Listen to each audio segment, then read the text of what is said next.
All right, everybody, welcome back to another episode of the Discovering Multifamily podcast. I'm one of your hosts, Anthony Scandariato, here with Red Knight Properties. And today we have a special guest here with us coming out from Central Florida, right, Adrian? Yes, sir. Awesome. Great place to be and invest. And Adrian Smude is here with us, and he is actually a mobile home park investor, so a little bit different than multifamily and the regular guests we have here on the show. But he's been doing this since 2002, I believe, and that's quite a long time to be in one asset class. And what makes him a little bit different from other mobile home park investors is he actually buys the individual units. Correct me if I'm mistaken, as opposed Yeah. to yeah. But I'll let him get into the details. But really wanted to have him on the show here. And yeah, very excited. He has a book he just came out with, which he could talk about to help you if you're interested in mobile home parks. And I'll let him talk about that. But thanks for coming on the show, Adrian. Yeah, I appreciate you having me here. I'm excited. So yeah, talk to us about mobile home parks. For those watching the video, obviously that's probably one of your units behind you. Yeah. So talk to us why mobile home parks and what's different. Like why the individual units? Do you also own the units and the land? How does that work? And does is financing more creative this way? What's the strategy that you have and you're teaching other investors? Oh yeah, so we've got a lot to unpack right there. So I'm gonna break down real quick the three main ways to invest in mobile homes because that's a pretty confusing for a lot of people. You can own just the unit within a park. So you own just the mobile home, the aluminum castle. You do not own any dirt. Typically inside of a mobile home park, you pay the manager, the owner, lot rent every single month. Then you can own the entire mobile home park. Those have become very sexy because the syndications have got into them, the big players have got in that space, but it's gotten pretty crowded. And then you can own just the home and the dirt. So it's an individual unit with the land. Now, that's not a multifamily strategy, it's a single family strategy. But because it's a multifamily topic here, I want to talk about the units within the park because even though it is more of a single family space right there, a lot of people don't realize if you are renting that space and then you're subletting it out to a end user or maybe even your owner financing it out, what a lot of people don't realize is you can be building rapport with the park owner and manager. So that should be a really easy way in for whenever they're ready to sell that you've already proven you can pay payments on time every single month. You're in there every month or so, building some rapport. So you should be the first person to learn about that the big park is going for sale. And there's all this competition in the space right now. So getting there before anyone else can be really helpful. And the areas that you focus on are where? So I personally focus in Central Florida, in between Tampa and Orlando. And although I do mainly buy just the unit with the land, I'm in some syndications for the mobile home parks and those individual units within the park.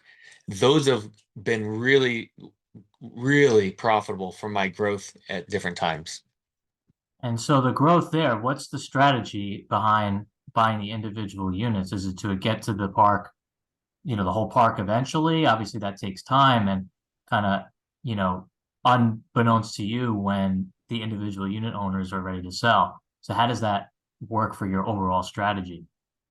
Yeah, so honestly, I bought those individual units within the parks because I was looking for cash flow. And it helped me learn about parks. It helped me learn, oh, I should be building rapport with a park manager. And it helped with my growth of cash flow. People sometimes just try to go just to the end result and not figure out things along the way. So it helps you learn the mobile home parks from the inside. And a lot of people don't realize everything that goes on, the politics within there, and then, everyone that lives there.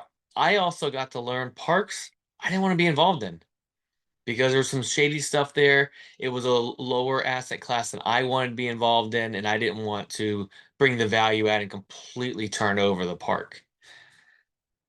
Yeah, But that makes sense. So yeah, talk about that property management component when you're buying individual units.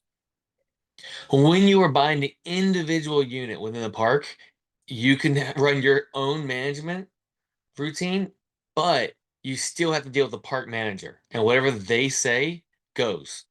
So if they have a certain criteria that's maybe a little stricter than yours for someone to move in, you still have to comply with them because they make the overall rules. And it's nice to be the park manager because you make all of the rules. And everyone, the investor or not, has to comply with those. Right. And who's paying the park? Like who's park manager? Is it, I guess, the landowner okay. They're on their payroll. Okay. So Yeah. in terms of your strategy, obviously you're investing in Central Florida. That's the only area like how are you mentioned you're finding these deals kind of off market. You're going to the parks and figuring out which ones you can scoop up and um like, what's the strategy there? And you're teaching, other investors. Yeah. So the marketing aspect of it, really, we can do any type of marketing you see anyone doing. We just change the word house to mobile home.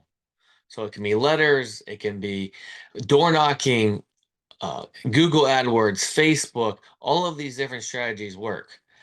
Within the parks, I like to build rapport with the park manager. You know, hey, Anthony, if you ever have a unit that you really just need to get rid of or someone's causing a lot of problems, let me know. Maybe I can help you out. You don't have to deal with them. And I'm always going to pay on time. So building rapport like that, once you've proven to them that you do pay on time and you don't cause a problem and your tenants don't cause a problem or you take care of it right away, they like you because you're making their job easier. So it's really about the rapport building there. Facebook groups, those have been really successful for finding people that need to sell. And usually the person that needs to sell within a park, they need to sell fast and they don't have money to move to the next place. So it's not uncommon that we give them a little bit of money so that they can get the moving truck and everything, and we give the rest of it to them once they've already moved out. Now, are all these cash transactions for the most part? So I've done smaller dollar ones when it's within the park and I have paid cash, but our return on investment is so high, it should be well over 50%, really closer to 100% return on our money. So with numbers like that, you have the money to borrow from someone. And you could even split the deal 50-50 and still make a good return. But remember, the ones in the parks, they're really high yield, but smaller dollars coming in a month. So let's say it's maybe 75% return on your money. You might have $175 or $200 a month coming in. So you don't always want to get stuck on the yield so much because it's not as many dollars come in, but it's a step closer to getting in with that park manager and it's economies of scale as well. Yeah. So where's the financing sources coming from for these individual? It's mainly going to need to be private money or owner financing. So if you are selling to someone that's going to move in, really the best bet to make the best return on your investment is to owner finance it to them. Now, obviously, if you start doing a lot of these, you have to comply with the SAFE Act, the Dodd-Frank, and everything. But there are a few lenders out there, Century 21 and a few others that will finance just the home within the park. But I tell you, they've gotten pretty strict recently. I like that though, because that means a lot of people don't want to learn the owner financing. They don't want to learn private money and dealing with friends and human beings. So there's less competition out there. And if I'm owner financing it out to someone, I get to make a spread on the purchase price to the sale price to them and the interest. So it's very profitable on our side as well. So, when you're looking at these individual units, how long are you typically holding these properties for? If I'm gonna just do it as a rent to own or owner finance, I want to put it back on the market as fast as possible. I don't want to do a lot of work to it. I want to do like more of a handyman special work for equity. And I look for how much can the person afford every month, truly afford within their price range. Sorry, not price, but the range of the monthly payment. So now I have to back out the lot rent because they have to pay for that. Then they get my payment and then a little bit of an insurance. That's how I figure out how much the payment will be. The price of the unit, uh, we do look for comps. That can be a little more difficult, but we can usually sell a little bit above the retail price because we are offering financing with it. And then the rate, you have to figure out what rate you can comply with and people will pay, but you definitely don't want to go over usury rate for your state. And then we solve there for the term for how long it'll be for. Because people remember by payments of what they can truly afford. And that's very important to the people in this asset class. No, absolutely. So yeah, talk about the inventory too. I mean, obviously you're Central Florida.